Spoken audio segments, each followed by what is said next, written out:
Assalamualaikum warahmatullahi wabarakatuh. Perkenalkan, nama saya Surya Poladinata dengan NIM A1C322042. Di sini saya dan teman-teman saya akan menjelaskan tentang materi kewarganegaraan, yaitu bagaimana dinamika, historis, dan urgensi wawasan Nusantara sebagai konsep dan pandangan kolektif kebangsaan Indonesia dalam konteks pergaulan dunia. Baik, langsung saja. Di sini saya akan menjelaskan tentang latar belakang. Wawasan Nusantara adalah pandangan kolektif kebangsaan Indonesia yang didasarkan pada sejarah dan kondisi geografis Indonesia sebagai negara kepulauan. Konsep ini pertama kali diperkenalkan oleh Menteri Luar Negeri atas nama Ali Alatas pada tahun 1983 sebagai pandangan strategis dalam hubungan luar negeri Indonesia. Konsep wawasan Nusantara kemudian diresmikan sebagai doktrin nasional dalam bentuk garis-garis besar haluan negara atau disebut dengan GBHN. Pada tahun 1999, Indonesia telah mengalami berbagai pengaruh dan interaksi dengan berbagai peradaban dan kebudayaan Indonesia, seperti peradaban Hindu-Buddha dari India, Islam dari Timur Tengah, dan kolonialisasi oleh bangsa Eropa. Dalam konteks ini, wawasan Nusantara muncul sebagai konsepsi dan pandangan kolektif kebangsaan yang mengakui warisan budaya, sejarah, dan peradaban Indonesia yang beragam, serta kondisi geografis yang kaya akan sumber daya alam dan laut.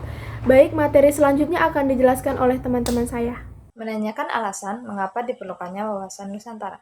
Menurut jurnal berjudul Pentingnya Wawasan Nusantara sebagai salah satu kesatuan di generasi sekarang 2021 yang ditulis oleh Musdalifah Qadariyah, wawasan Nusantara merupakan cara pandang bangsa Indonesia mengenai diri dan lingkungannya sesuai dengan Pancasila dan Undang-Undang Dasar 1945. Wawasan Nusantara sebagai peran untuk membimbing bangsa Indonesia dalam penyelenggaraan kehidupan dan berfungsi sebagai rambu-rambu dalam perjuangan untuk mengisi kemerdekaannya. Wawasan Nusantara penting bagi bangsa Indonesia karena dapat menjadi pedoman, dorongan, motivasi, dan rambu-rambu dalam menentukan segala keputusan, kebijaksanaan, tindakan, dan perbuatan bagi penyelenggaraan negara di tingkat pusat maupun daerah. Untuk seluruh rakyat Indonesia, dalam kehidupan berbangsa, bernegara, dan bermasyarakat. Nilai dari wawasan kebangsaan terwujud dalam kesatuan dan persatuan bangsa dengan 6 dimensi manusia yang memiliki sikap mendasar serta fundamental, yaitu sebagai berikut. Sebelumnya dikatakan bahwa pandangan Nusantara adalah pandangan nasional bangsa Indonesia. Namun, timbul sebuah pertanyaan, apa makna pandangan Nusantara dan apa maknanya dalam kehidupan berbangsa dan bernegara Indonesia? Sebagai sebuah konsep, istilah wawasan Nusantara dapat dipahami baik secara terminologis maupun etimologis. Berikut adalah definisi terminologi menurut para ahli atau bab dan lembaga. Wawasan Nusantara dapat dibedakan dalam dua aspek, yaitu pemahaman etimologis dan pemahaman terminologis. Secara etimologis, kata wawasan Nusantara berasal dari dua kata, pengertian dan Nusantara. Penglihatan berasal dari kata wawas, bahasa Jawa yang berarti penglihatan. Meskipun kata Nusantara merupakan gabungan dari kata Nusa yang berarti pulau, dan di antaranya kata Nusa berarti pulau dan kepulauan dalam bahasa Sanskerta. Sebaliknya, kata Latin Nusa berasal dari kata Nesos yang berarti semenanjung atau bahkan bangsa.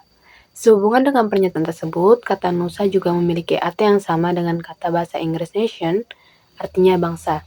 Dari sini dapat ditarik kesimpulan bahwa kata Nusa dapat memiliki dua arti, yaitu Nusantara dan bangsa. Kata kedua, between, memiliki padanan bahasa Latin en dan terra yang berarti di antara atau di dalam suatu kelompok. Between juga memiliki arti yang sama dengan kata bahasa Inggris between, artinya antara dan hubungan. Sedangkan kata antara dalam bahasa Sanskerta dapat diartikan sebagai laut, seberang atau seberang. Kata antara dapat diartikan sebagai arti atau antara, hubungan, atas, atau laut. Dari uraian di atas, gabungan kata Nusa dan intern membentuk kata Nusantara dapat diartikan sebagai pulau-pulau di antara lautan atau bangsa-bangsa yang dihubungkan oleh lautan. Demikian mengenai konsep dan urgensi wawasan Nusantara. Baiklah, yang selanjutnya mengenai sumber historis, sosiologis, dan politis mengenai wawasan Nusantara. Yang pertama, sumber historis mengenai wawasan Nusantara.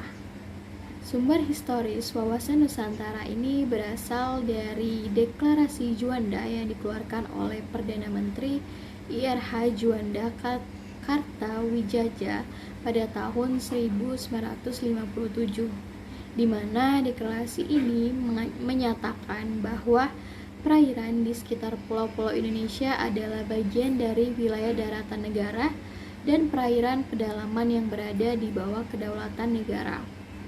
Nah, sebelumnya wilayah Indonesia ini didasarkan pada peraturan Hindia Belanda yang memisahkan pulau-pulau dengan laut sebagai pemisahnya.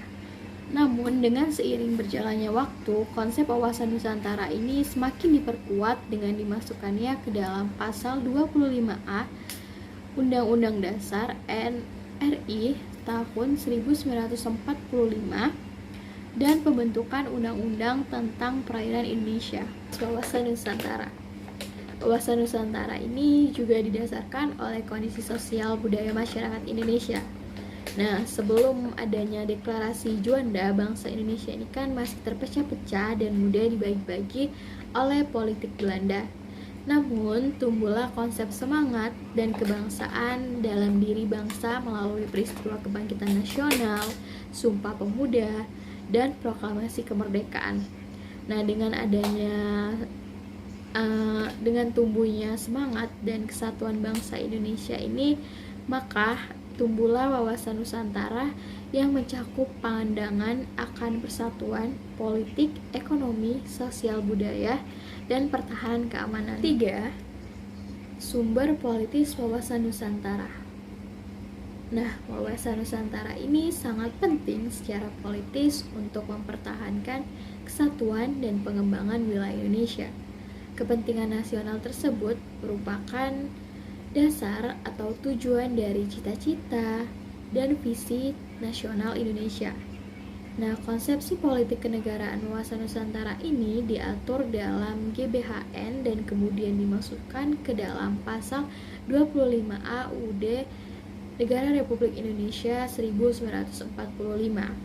Baiklah, di sini saya akan menjelaskan tentang esensi dan urgensi wawasan Nusantara. Wawasan Nusantara dapat kita bedakan menjadi dua pengertian, yaitu pengertian secara etimologis dan pengertian secara terminologis. Secara etimologi, kata wawasan Nusantara berasal dari dua kata wawasan dan Nusantara. Wawasan dari kata wawas atau bahasa Jawa yang artinya pandangan, sementara kata Nusantara merupakan gabungan kata Nusa yang artinya puala dan antara.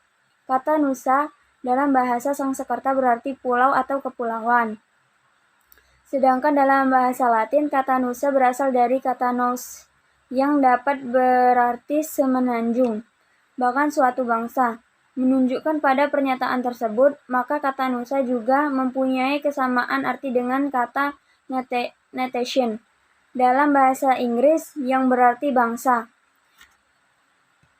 Dari sini bisa ditransifkan bahwa kata Nusa dapat memiliki dua arti, yaitu kepulauan dan bangsa.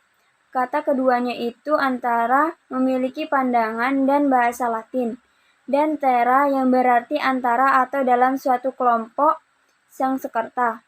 Kata antara diartikan sebagai laut, seberang atau laut luar. Bisa ditransifkan bahwa kata antara mempunyai makna antara relasi seberang atau laut, dan penjabaran di atas bergabungan kata Nusa dan antara. Jadi kata Nusantara dapat diartikan sebagai kepulauan yang di antara laut atau bangsa-bangsa yang dihubungkan oleh laut. Nah, di sini saya akan menjelaskan tentang mendeskripsikan esensi dan urgensi wawasan Nusantara. Nah, wawasan Nusantara ini merupakan wawasan nasional bangsa Indonesia. Nah, di mana wawasan Nusantara ini bisa kita bedakan dalam dua pengertian, yaitu etimologis dan pengertian terminologis. Nah, secara etimologi itu, kata wawasan Nusantara itu berasal dari dua kata wawasan dan Nusantara. Nah, wawasan sendiri dari kata wawas. dalam bahasa Jawa itu yang artinya pandangan. Nah, sementara kata Nusantara merupakan gabungan kata Nusa yang artinya pulau atau kepulauan. Nah, sedangkan dalam bahasa Latin, kata lusa berasal dari kata savenos yang dapat berarti semenanjung, bahkan suatu bangsa. Nah, kata keduanya yaitu antara. Nusa dan antara. Nah, yang kata keduanya tadi antara memiliki pandangan dalam bahasa Latin in dan terra yang berarti antara atau dalam suatu kelompok. Nah, antara juga mempunyai makna yang sama dengan kata inter dalam bahasa Inggris yang artinya antar atau antara dan relasi. Sedangkan dalam bahasa Sanskerta, nah, kata antara itu dapat diartikan sebagai laut. Sebagaimana telah dikemukakan di muka, esensi atau hakikat dari wawasan Nusantara adalah kesatuan wilayah dan persatuan bangsa Indonesia. Nah, wilayah itu harus merupakan satu kesatuan, tidak lagi terpisah-pisah oleh adanya lautan bebas. Terima kasih.